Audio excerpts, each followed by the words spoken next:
Bismillahirrahmanirrahim. Assalamualaikum warahmatullahi wabarakatuh.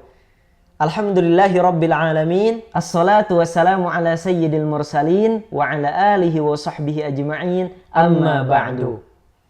Hadirin jeung hadirat, YouTubin jeung YouTubat. Selamat datang kembali di Ilal Channel. Apa kabar teman-teman semuanya? Semoga sehat selalu. Amin. Dalam lindungan Allah. Amin. Lancar segala urusannya. Amin. Lancar rezekinya. Amin. Alhamdulillah, pada kesempatan kali ini Kak Ilal bisa hadir lagi untuk membahas beberapa pertanyaan di video Q&A spesial bulan September. Dan alhamdulillah video Q&A spesial bulan September ini adalah video Q&A yang ke-7 kalinya. Jadi alhamdulillah sudah berjalan 7 bulan. Semoga istiqomah terus. Amin. Sampai nantinya sampai setahun bahkan terus berlanjut. Amin. Amin. Seperti biasa kita sudah membuka forum pertanyaan di story Instagram @ilalaksi. Ada banyak banget yang nanya ya tentang berbagai pertanyaan. Saking banyaknya tidak mungkin kita bahas semua ya. Jadi hanya ada 13 pertanyaan yang kita pilih. Sebanyak 13 pertanyaan dan tentu pertanyaannya berbeda-beda juga baru. Jadi belum ada pertanyaannya di video Q&A pada bulan-bulan sebelumnya. So buat teman-teman jangan lupa tonton video ini sampai tamat, sampai akhir supaya ilmunya bermanfaat. Oke. Jangan lupa like, subscribe, and share. Bismillah, kita mulai. Oke, kita mulai pertanyaan yang pertama. Pertanyaan yang pertama dari siapa nih? Dari email David. Masya Allah ini sepertinya ahli tahajud ya. Pertanyaannya tentang tahajud. Assalamualaikum Ustadz. Apakah sehabis sholat tahajud harus ditutup dengan sholat witir? Hukum sholat witir setelah sholat tahajud. Jadi hukumnya apakah wajib atau sunnah? Jawabannya adalah tidak wajib. Tapi sebaiknya dilaksanakan karena sunnah. Rasulullah SAW bersabda, "Ij'alu akhiru sholatikum bil-laili witra." Jadikanlah sholat yang paling terakhir di malam harimu adalah sholat witir. Jadi sebaiknya dilaksanakan sholat witir. Tapi jika di bulan Ramadan kan kita melaksanakan sholat witirnya setelah sholat tarawih, betul ya? Betul. Setelah sholat tarawih. Nah, apakah harus sholat lagi kalau sudah sholat tahajud? Nah, gimana ini?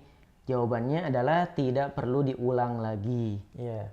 Jadi simpelnya menutup sholat tahajud dengan witir tidaklah wajib tapi sunnah. Dan jika di bulan Ramadan karena sholat witir sudah dilaksanakan setelah tarawih, maka ketika tahajud tidak perlu lagi sholat witir supaya tidak terjadi double witir. Betul. Lanjut ke pertanyaan yang kedua.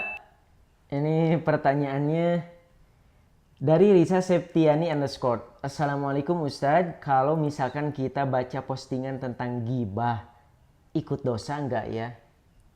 Sekedar baca postingan ghibah, dosa gak sih? Nah, Imam Nawawi rahimahullah dalam kitabnya Al-Adhkar beliau berkata, "I'lam anna al-ghibata kama yahrumu 'ala al-mughtabi dzikruha, yahrumu 'ala sami istima'uha wa iqraruha." Ketahuilah bahwasanya ghibah sebagaimana diharamkan bagi yang membicarakan ghibah, diharamkan pula bagi yang mendengarkannya dan menyetujuinya. Betul. Maka ketika kita mendengarkan orang yang sering bergibah atau hanya sekedar membaca postingan yang isinya tentang gibah, sama saja dosanya dengan orang yang bergibah secara langsung. Kenapa sama saja dosanya? Karena dengan kita mendengarkan gibah atau membaca postingan gibah, sama saja dengan menyetujui gibah tersebut. Selain itu, ketika kita membaca postingan gibah itu sama dengan tajasus. Teman-teman tahu tajasus kan? Tajasus itu kepo sama keburukan orang lain. Mencari-cari kesalahan orang lain gitu. Nah, ketika membaca postingan gibah kan kita baca terus itu kayak tajasus, kepo sama keburukan orang lain, dan ini dilarang. Allah Ta'ala berfirman, "Wala tajassasu." Dan janganlah kalian mencari-cari keburukan orang lain. Nah, makanya kalau misalnya teman-teman lihat nih ada muncul postingan gibah gitu di IG, di Facebook, di Twitter, maka kita skip aja. Kalau kita skip, insya Allah kita tidak berdosa ya. Jadi tidak sengaja ada postingan gibah kita skip, kita tidak berdosa. Beda kalau kita malah kepo udah lihat terus postingannya, nih itu yang bahaya. Begitu ya teman-teman. Pertanyaan yang ketiga dari Anita Bunga 9_. Hilal, dulu saya pernah dengar dari temen katanya kalau ngentungin uang di saku waktu lagi sholat nanti sholatnya gak sah. Apa bener gak sah ya ngentungin uang di saku? Gimana nih kira-kira? Apakah sah sholat kita jika mengantongi uang di saku? Sebenarnya di dalam kitab-kitab fikih itu tidak ada yang menyatakan persis seperti itu ya, bahwa mengantongi uang di saku sholatnya tidak sah. Tidak seperti itu. Tapi memang kalau pada uang tersebut terdapat najis, ya tentu sholat kita jadi tidak sah. Dan tindakan ungkapan seperti itu memang mungkin sebagai tindakan kehati-hatian ya, lebih hati-hati atau antisipasi, karena uang adalah benda yang berpindah dari tangan ke tangan. Jadi kita tidak tahu apa yang menempel pada uang tersebut. Nah selain itu mungkin maksud dari temen Anita Bunga ini ngantongin uang di saku lagi sholatnya bisa tidak sah. Maksudnya gini mungkin, ketika kita sholat kemudian di saku, ya di saku itu ada uang, apalagi uangnya banyak, itu bisa mengganggu kekhusyuan kita. Jadi mungkin kurang khusyuk gitu, kurang konsentrasi, maksudnya itu ya. Jadi mengantongi uang di saku ketika sholat itu boleh-boleh saja, silahkan. Cuman untuk antisipasi menghindari najis yang menempel pada uang tersebut dan juga supaya sholatnya lebih khusyuk, lebih baik tidak mengantongi uang ketika sholat. Pertanyaan yang keempat dari Nelly.nf_. Nelly.nf_. Punten Kak Ilal, minta doa bekerja biar barokah Kak. Ya, Ilal doain ya semoga Ukhti Nelly kerjanya berkah, amin. Amin. Lancar rezekinya, amin. Kita semua juga yang lagi thalabul ilmi, yang lagi kerja, yang lagi usaha, semoga semuanya dilancarkan dan diberkahkan, amin. Amin. Ada beberapa doa nih, tips ya supaya kerja thalabul ilmi, aktivitas kita berkah. Apa saja sih doanya? Yang pertama ada dari hadis Nabi, ini sunnahnya dibaca 3 kali ya setiap pagi. Doanya, Allahumma inna nas'aluka ilman nafi'an wa rizqan wasi'an wa amalan mutaqabbalan. Ya Allah, sungguhnya kami memohon kepadamu ilmu yang bermanfaat, rezeki yang halal, dan amal perbuatan yang diterima. Kemudian ada juga doa lainnya, yaitu Allahumma kfina bihalalika an haramika wa aghnina bifadlika amman siwak. Ya Allah, cukupkanlah kami dengan yang halal, jauhkanlah kami dari yang haram, dan cukupkanlah kami dengan segala karunia-Mu sehingga kami tidak membutuhkan selain kepadamu. Nah, selain kita juga membaca doa supaya kerja kita berkah, kita juga sebaiknya memperbanyak istighfar. Karena terkadang rezeki terhambat karena dosa, dan istighfar, memperbanyak istighfar bisa menghapus dosa-dosa yang menghambat rezeki. Oke, kita lanjut ke pertanyaan yang kelima. Pertanyaan yang kelima dari Mitasari 2910. Kak, kalau anak kecil laki-laki yang belum balik, kalau nyentuh yang bukan mahramnya, apa tetap harus berwudu lagi? Anak kecil belum balik menyentuh mahramnya, menyentuh bukan mahramnya yang sudah berwudu, apakah jadi batal gitu yang disentuh? Iya. Nah, bersentuhan dengan anak kecil ketika setelah berwudu sebetulnya tidak membatalkan wudu ya. Misalnya ada anak 6 tahun nih, anak 6 tahun bersentuhan dengan anak yang lawan jenis di usia 16 tahun. Misalnya perempuan berusia 6 tahun, laki-lakinya berusia 16 tahun bersentuhan, maka wudunya tidak batal. Tapi memang ada sebagian ulama yang membatasi usia anak yang bisa membatalkan wudu. Di antaranya usia anak yang sudah berusia 7 tahun. Kalau anak sudah berusia 7 tahun bersentuhan dengan kita yang sudah balik, maka bisa membatalkan wudu, baik itu anaknya laki-laki ataupun anaknya perempuan. Kenapa bisa membatalkan wudu? Menurut para ulama, karena anak yang berusia 7 tahun itu sudah menjadi madinatus syahwat atau menjadi objek munculnya syahwat, begitu.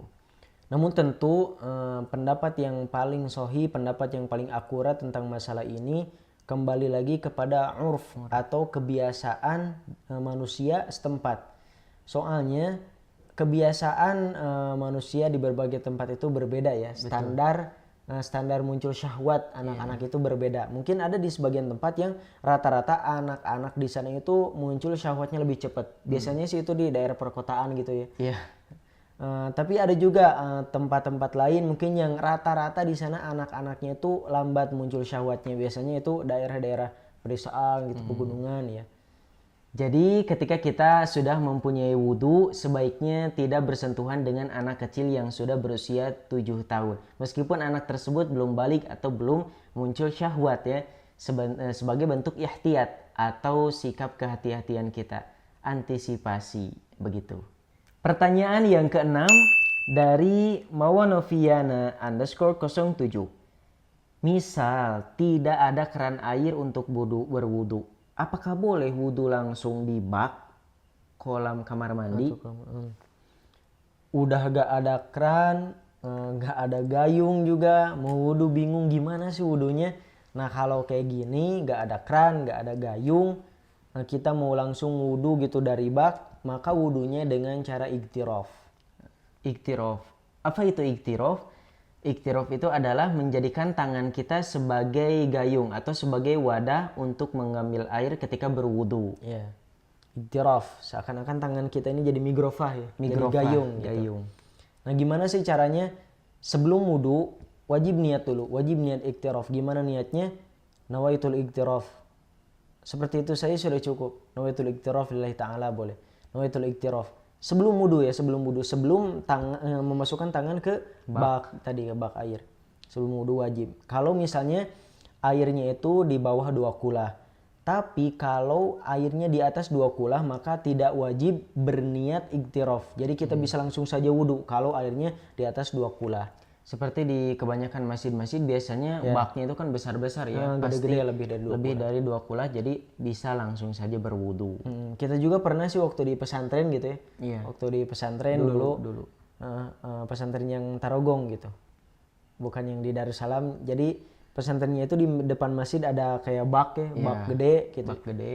Santri biasa langsung wudu di sana gitu. Gak niat iktiraf dulu soalnya airnya itu lebih dari 2 kula. Kalau air kurang dari 2 kula maka sebelum wudu wajib niat iktiraf. Ya. Untuk pertanyaan yang ketujuh dari Cimot Fahmi, pertanyaannya cara membahagiakan ortu yang udah tiada kumaha, yang sudah meninggal. Cara membahagiakan orang tua yang sudah meninggal tentu dengan berbakti kepada mereka. Nah, adapun cara berbaktinya gimana sih? Kan mereka sudah meninggal. Nah, cara berbakti kepada mereka diantaranya dengan 3 ya. Dengan 3 poin. Yang pertama yaitu jadilah kita sebagai anak yang soleh atau soleha. Jadilah kita sebagai anak yang soleh atau soleha.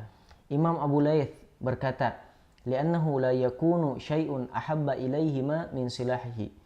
Tidak ada sesuatu apapun yang membahagiakan kedua orang tua yang sudah meninggal selain anak yang soleh.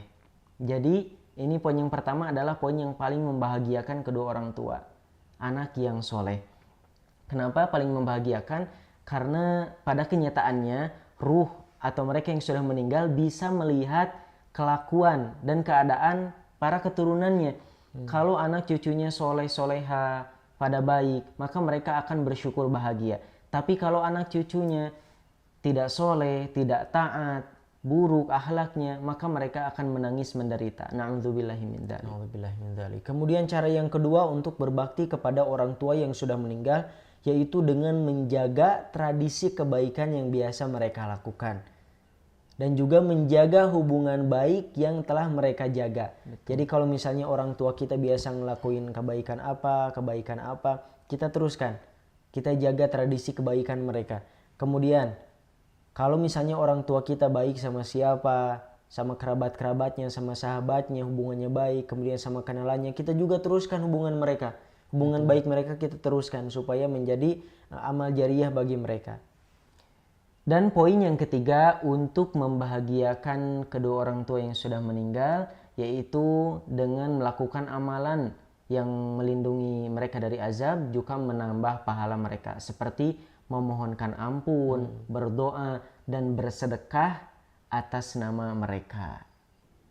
Jadi ada 3 cara untuk membahagiakan orang tua yang sudah meninggal.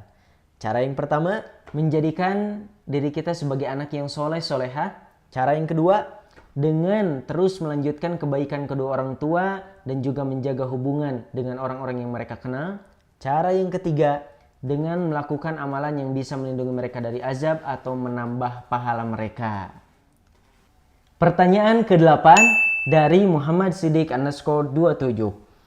Tad, kalau ada yang berkata kasar di chattingan tapi dihapus lagi chatnya, apakah dihapus juga dosa kita? ngehapus chattingan kasar, dihapus juga gak sih dosanya? Nah, kalau chattingan kasar itu sebetulnya tidak cukup dengan hanya dihapus chattingannya. Kalau misalnya chattingannya itu sudah terbaca oleh penerima pesan, baik dia sakit hati atau enggak, kita wajib meminta maaf. Nah, minta maaf dan menghapus chattingannya. Jadi tidak cukup dengan dihapus chattingan saja ya, tambah sama minta maaf. Supaya dosanya dihapus. Iya. Nah, bagaimana kalau chatnya sudah terkirim tapi belum terbaca dan tidak akan bisa terbaca ya? Kemudian kita langsung menghapusnya. Apakah dosa juga? Tidak dosa, karena perbuatan buruk kita belum tersampaikan kepada orang lain. Artinya masih di dalam niat sehingga tidak tercatat sebagai dosa. Inilah indahnya Islam ya, kasih sayang Allah. Allah begitu sayang kepada kita. Ketika kita berniat melakukan keburukan, itu belum dicatat. Ketika kita melakukannya, barulah dicatat. Tapi hanya satu keburukan. Berbeda dengan kebaikan, baru niat saja sudah dicatat. Dan ketika kita melakukannya, mewujudkannya, kebaikannya dilipat gandakan, Masya Allah. Kita lanjut ke pertanyaan nomor 9 dari Sania Khairun Nisa _ tips lancar ngomong bahasa Arab, Kak. Tips lancar ngomong bahasa Arab. Biar ngomong bahasa Arabnya lancar nih. Tentu intinya adalah praktek. Karena sebanyak apapun kita menghafal kosakata dan sebanyak apapun media belajar yang kita gunakan, kalau tidak ada prakteknya, kalau tidak digunakan dalam percakapan sehari-hari, maka itu tidak akan memaksimalkan kita. Dan itu kerasa banget ya sama kita gitu. Waktu di pesantren. Waktu di pesantren kita sering mempraktekkan gitu, itu sangat efektif. Betul. Jadi mau belajar bahasa Arab ke bahasa Inggris, bahasa Jerman, semuanya intinya itu kalau mau pengen lancar harus praktek. Betul. Pertanyaan yang ke-10 dari Ina Ferawati 75. Pertanyaannya ini cukup misterius nih. Pertanyaannya, emang bener ya kalau baju dicantelin bisa jadi sarang jin? Baju dicantelin bisa jadi sarang jin gak sih? Sebelumnya teman-teman paham nggak apa itu dicantelin? Dicantelin itu bahasa Sunda ya, artinya digantungin gitu. Digantung. Digantung. Tapi bukan gantung kayak jemuran gitu sih. Kalau cantelin kayak gantungan yang belakang pintu. Nah, kita gantungin gitu. Beda ya gantungin. Nah, baju digantungin bisa jadi sarang jin gak sih? Sebetulnya kita belum menemukan sumber yang akurat ya. Entah itu hadis Nabi atau perkataan ulama yang secara langsung menyebutkan bahwa baju yang digantung bisa jadi sarang jin. Namun memang pada kenyataannya jin itu ada hidup berdampingan dengan kita. Hidup berdampingan dengan kita dan terkadang dia bisa menikmati fasilitas kita, barang-barang kita. Dan selain itu sifat jin adalah suka yang kotor gitu, sesuatu yang kotor, apalagi setan. Kalau jin mungkin gak semuanya ya karena ada jin muslim. Tapi kalau setan memang semua setan itu suka dengan sesuatu yang kotor, yang bau, yang berantakan gitu. Nah dari teori inilah, dari kebiasaan ini muncul istilah bahwa baju yang digantung berantakan itu bisa jadi sarang jin. Dan sebagai tindakan kehati-hatian kita juga supaya aktivitasnya kemudian bajunya lebih berkah lagi. Alangkah baiknya kalau kita ingin menyimpan baju, entah itu digantung atau dilipat, mengucapkan Bismillah. Bismillah dulu sebelumnya. Bismillah dulu sebelumnya. Dan kalau mau digantung atau mau dilipat, syaratnya bersih, rapi, dan wangi ya. Bersih, rapi, wangi supaya tidak dijadikan sarang jin. Kayak begitu katanya. Dan supaya lebih aman juga, jangan lupa untuk selalu membaca ayat-ayat Al-Quran, doa-doa perlindungan, terkhusus surat Al-Baqarah ya. Betul, surat Al-Baqarah itu. Surat Al-Baqarah bisa mencegah rumah kita ditempati oleh setan.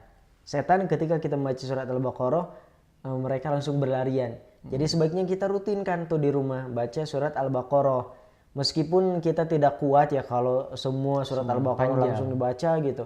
Tapi kita baca meski hanya sekedar selembar, 2 lembar itu sudah bisa mencegah setan memakai fasilitas-fasilitas kita, setan menduduki tempat tinggal kita. Pertanyaan yang ke-11 dari Siti_Sakina 373. Ini pertanyaan santai ya. Hajat yang belum terlaksana adakah? Ada hajat yang belum terlaksana. Hajat yang belum terlaksana ada. Hajatnya yaitu qabil tuh sah. Sebenarnya banyak ya hajatnya yang belum tercapai atau belum terlaksana. Ada yang rahasia, ada yang boleh diungkap. Yang rahasia tentu gak bakal kita kasih tahu. Yang boleh diungkap nih satu aja cukup satu. Hajatnya apa ya? Sebetulnya sih kita tuh ada keinginan gitu hajat juga itu karena sunnah ya. Pengen ziarah ke Baitul Maqdis ke Palestina. Alhamdulillah ke Mekah sudah, ke Madinah sudah. Nah, ini satu lagi nih tempat suci umat Islam satu lagi Baitul Maqdis. Nah kita belum ke sana dan ini adalah cita-cita kita, harapan kita, hajat kita semoga segera terkabul. Amin. Pokoknya buat teman-teman juga hajatnya semoga segera terkabul. Amin. Amin. Pertanyaan yang ke-12 atau pertanyaan sebelum terakhir. Pertanyaannya ini tentang semangat dari baikningrat_7. Cara membuat diri sendiri semangat setiap pagi sebelum beraktivitas. Setiap pagi sebelum beraktivitas supaya kita semangat tentunya awali dengan sholat subuh tepat waktu. Betul. Karena sholat subuh tepat waktu itu membawa energi positif gitu. Energi positif membuat kita lebih percaya diri, membuat lebih segar pikiran, segar hati. Beda sama kalau misalnya terlambat sholat subuhnya, itu bisa mempengaruhi pada aktivitas sehari-hari kita. Nah selain sholat subuh, kita juga mengawali hari kita dengan membaca Al-Quran. Jadi sholat subuh kemudian membaca Al-Quran supaya iman kita lebih nambah, dicas imannya. Kalau imannya penuh, kita akan hidup optimis. Orang mukmin itu hidupnya optimis, semangat. Nah, kita juga mengucapkan bismillah di pagi hari sebelum kerja atau sebelum thalabul ilmi, misalnya bismillah, kemudian baca hasbiyallahu ni'mal wakil wala haula wala quwata illa billah. Betul, itu secara rohaninya ya. Kalau secara jasmaninya nih, secara zahirnya supaya lebih semangat sebelum beraktivitas di pagi hari, yang pertama jauhi kasur. Jadi supaya tidak tidur lagi gitu ya. Karena kalau udah tidur lagi otomatis semangatnya pasti hilang, pasti menurun. Dan kasur itu gede godaannya. Jauhi kasur. Yang kedua, jangan dulu chattingan atau jangan buka dulu chatting gitu ya. Karena secara psikologinya kalau kita membuka chatting ditakutkan di dalamnya ada chattingan yang negatif. Akhirnya buat kita bad mood. Dan kalau sudah bad mood akhirnya semangat turun bahkan hilang. Tambahan satu lagi nih. Apa? Kalau kita mau semangat menjalani aktivitas sehari-hari, maka kita awali dengan senyuman. Itu efektif sih bagi kita gitu. Itu efektif kerasa. Misalnya kita mau di depan kaca gitu. Kemana gitu, positive thinking, terus ketemu sama tetangga kita senyum, kita sapa, itu membawa energi positif. Sangat ngefek gitu. Senyum kepada orang lain atau kepada diri sendiri juga ya. Iya, sebelum aktivitas di depan kaca kan gitu, saya yakin nih bakal dapat positive thinking, senyum gitu. Pertanyaan yang terakhir ke-13 nih dari siapa? Dari Sulis Khamsah 1910. Kak Ilal punya akun TikTok gak? Akun TikTok punya dong. Yang berdua ada, yang masing-masingnya ada, dan username-nya itu kayak Instagram ya, sama dengan Instagram. Yang berdua @ilalaksi, kalau yang masing-masingnya yang Kail @ilyasawijaya, yang Kaal @alyasawijaya. Itu kalau TikTok yang berdua yang @ilalaksi itu belum ada video satupun, jadi belum muncul ke media ya. Dipublikasi gitu ya? Belum dipublikasi, kita belum aktif secara maksimal gitu. Yang masing-masingnya juga yang @ilyasa itu Kail baru upload satu video dan itu videonya kurang menarik juga. Kalau yang Al udah ada beberapa ya. 6 atau 7 gitu. Tetap belum aktif secara maksimal gitu. Video-videonya juga masih simple gitu. Masih Soalnya kan simple. kalau pengen videonya bagus, TikTok tuh ngeditnya lumayan gitu, ngabisin ngeditnya waktu. lama. Dan kita sekarang memang lagi banyak kegiatan ya. Lagi Terus banyak-banyaknya tugas-tugas kuliah. Itulah. Jadi kita belum aktif secara maksimal. Tapi ya mudah-mudahan kedepannya kita aktif juga di TikTok dalam kebaikan tentunya. Jangan lupa semangatin terus kita supaya terus gencar dan istiqomah. Meskipun belum banyak posting video, tapi follow dulu lah ya TikToknya. Follow dulu. Minimal follow dulu. Ingat TikToknya @ilyasawijaya, @alyasawijaya, @ilalaksi. Instagramnya juga begitu ya. Alhamdulillah, selesai sudah 13 pertanyaan kita bahas bersama. Jawabannya singkat, padat, mudah dipahami, dan insya Allah bermanfaat bagi kita semua. Dan buat teman-teman yang ingin mengisi pertanyaan di Q&A spesial bulan depan, pantau terus Instagram kami, Instagramnya @ilalaksi. Terus di story-nya ya, karena di story-nya akan dibuka forum pertanyaannya. Instagramnya @ilalaksi. Dan jangan lupa juga buat teman-teman like, Subscribe, and share. Mohon maaf kalau ada kesalahan. Terima kasih banyak. Jazakumullahu khairan. Wallahu a'lam. Ihdinas siratal mustaqim. Wa akhiran, unzur ma qala wa la tanzur man qala. Wassalamualaikum warahmatullahi wabarakatuh.